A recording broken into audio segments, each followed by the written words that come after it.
Hello everyone, हम लोग derive करने वाले हैं electric field due to a plane sheet of charge. तो ये एक प्लेन शीट ऑफ चार्ज है। जनरली इनफाइनाइट ही होता है ये।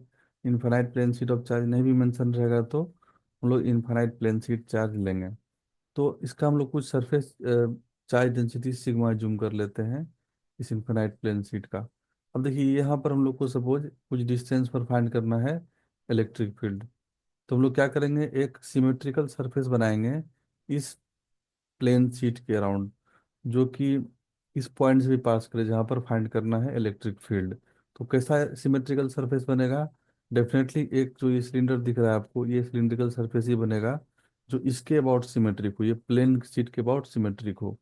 तो अब हम लोग ये जो सरफेस बनाए इसको गॉसियन सरफेस बोलेंगे, ये सिलिंड्रिकल सरफेस। और इस सरफेस पर हम लोग गॉस लॉ अप्लाई कर लेंगे। तो देखिए ये जो कर्व सरफेस है इसको हम लोग एस नोट बोले, और ये वाला सरफेस को एस बोल लेते हैं, फ्लैट वाले को। अब हम लोग यहाँ पर सिग्मा इसका सरफेस आइडेंटिटी जूम कर लिए हैं, तो हम लोग सिग्मा को क्या लिख सकते हैं? Charge inside divided by area. तो एरिया कितना, एरिया ये चार्ज इन कितना एरिया इनक्लोज कर रहा है इसका, जो एरिया क्रॉस सेक्शन सिलेंडर का है। तो sigma equal to q in by s हम लोग यहाँ पर लिख सकते हैं। इसका आगे हम लोग यूज करेंगे गॉस लॉ में। तो पहले चलिए हम लोग लिखते हैं यहाँ पर अप्लाई गॉस लॉ। अप्लाई करना है गॉस लॉ। तो गॉस लॉ हम लोग का इक्वेशन क्या लिखते हैं? क्लोज इन सरफेस पर जब भी अप्लाई करते हैं गॉस लॉ, पूरा इंटायर क्लोज सरफेस पर। और वो होता है integration of E dot d s that is equal to q inside divided by epsilon naught. अब देखिए यहाँ पर जो क्लोज सरफेस है इसका तीन पार्ट है, एक कर्व पार्ट दो फ्लैट पार्ट। दोनों फ्लैट पार्ट इक्विडिस्टेंट एज्यूम कर लिए हम लोग इस फ्लैट जो ये प्लेन शीट ऑफ चार्ज है। तो यहाँ पर इलेक्ट्रिक फील्ड का वैल्यू सेम होगा, जो यहाँ पर होगा वही यहाँ पर होगा, क्योंकि सेम डिस्टेंस पर है। तो अब हम लोग इसको एस नोट और इसको एस और इसको एस बोल दिए। तो इस इंटीग्रेशन को हम लोग स्प्लिट कर लेते हैं तीन पार्ट में। सो ई डॉट डी एस एक बार हम लोग एस नोट के लिए लिखेंगे, प्लस ई dot d S surface S के लिए, जो कि फ्लैट है और दो फ्लैट सरफेस है।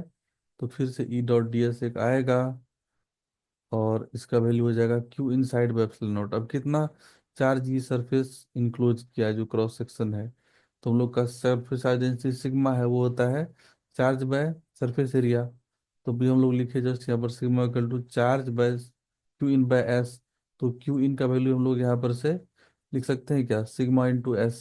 यहाँ पर देख लीजिए, तो सिग्मा इंटू एस लिख दिए हम लोग, that divided by epsilon naught. अब यहाँ पर कर्व सरफेस के लिए देखिए इलेक्ट्रिक फील्ड ऑलवेज क्या होगा, always away from the positive charge होता है, क्योंकि हम लोग यहाँ पर पॉजिटिव चार्ज एज्यूम किए हैं, नेगेटिव भी कर सकते हैं, कोई प्रॉब्लम नहीं है। तो पॉजिटिव चार्ज है तो इलेक्ट्रिक फील्ड ऑलवेज अवे होगा इससे। और कर्व सरफेस पर इलेक्ट्रिक फील्ड और एरिया वेक्टर में एंगल है 90 डिग्री।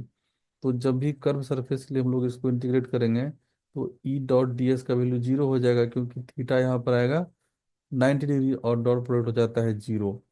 अब जो ये सरफेस है फ्लैट सरफेस, यहाँ पर इलेक्ट्रिक फील्ड वेक्टर और एरिया वेक्टर दोनों सेम डायरेक्शन में है। थीटा यहाँ पर हम लोग का है 0 डिग्री फ्लैट सरफेस के लिए, थीटा 0 डिग्री, और यहाँ पर है थीटा 90 डिग्री। तो अब ई डॉट डी एस यहाँ पर दोनों फ्लैट सरफेस के लिए ई डी एस हो जाएगा सिर्फ। तो ई डी एस तो यहाँ पर हम लोग लिख सकते हैं two integration of E d s, दो बार एक ही चीज आएगा सरफेस एस के लिए, that is sigma into s divided by epsilon naught. अब देखिए इलेक्ट्रिक फील्ड को यहाँ पर हम लोग इसको डॉट प्रोडक्ट को ऐसे लिख सकते हैं, two E d s cos theta, E d s cos 0 degree. और कॉस 0 डिग्री का वैल्यू पता है सबको कि वो होता है 1। तो फिलहाल हम लोग इसको ऐसे लिखे। अब देखिए इलेक्ट्रिक फील्ड कांस्टेंट रहेगा क्योंकि फिक्स डिस्टेंस पर है, तो हम लोग इलेक्ट्रिक फील्ड को बाहर कर लिए इस इंटीग्रेशन से, कांस्टेंट क्वांटिटी बाहर हो जाता है इंटीग्रेशन से। तो ये टू इंटू ई हो गया, that is equal to d s का इंटीग्रेशन, और वो हो जाएगा sigma into s divided by epsilon naught. अब बहुत आसान हो गया। अब डीएस का इंटीग्रेशन एस हो जाएगा, ये वाले का क्रॉस सेक्शनल एरिया। तो two E into s that is equal to sigma s divided by epsilon naught. S और एस कैंसिल हो गया। यहाँ से हम लोग को इलेक्ट्रिक फील्ड ई का वैल्यू आ गया sigma divided by 2 epsilon naught, जो कि कांस्टेंट वैल्यू है, डिस्टेंस इंडिपेंडेंट है।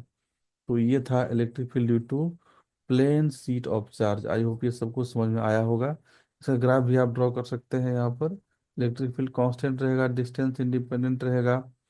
तो हम लोग यहाँ पर से ये इलेक्ट्रिक फील्ड एक्सिस ले लिए और ये डिस्टेंस आर एक्सिस ले लिए। ऑलवेज फिक्स वैल्यू रहेगा, that is sigma bye 2 epsilon not. तो आई होप ये सबको पूरा क्लियर है। तो इसी तरह हम लोग और भी बहुत सारे डेरिवेशन अपलोड करेंगे, और अपलोड हो भी गया होगा। आप लोग जाके प्लेलिस्ट में देख सकते हैं। मिलते हैं फिर हम लोग नेक्स्ट वीडियो में।